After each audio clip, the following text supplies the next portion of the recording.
Hello everyone, এই বৃষ্টির ওয়েদারে আবির কিন্তু আমার জন্য ইয়ামনিয়াস্টিক থেকে কিছু স্ন্যাক্স নিয়ে এসেছিলো, যেটা কিন্তু ছিল রুবির আউটলেটটা থেকে।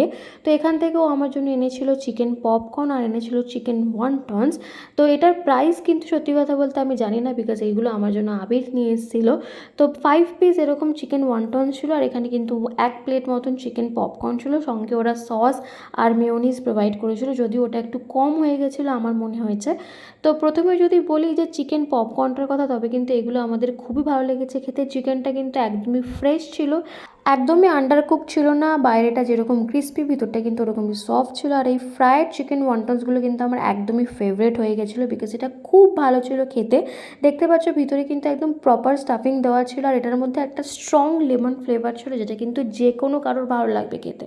প্রাইসটা কিন্তু খুবই রিজনেবল, এটা আমি শুনেছি। তো আমিও ডেফিনেটলি একবার ভিজিট করব পরে। তোমরাও চাইলে কিন্তু যেতেই পারো। চলো টাটা, চ্যানেলটাকে সাবস্ক্রাইব করে দিও।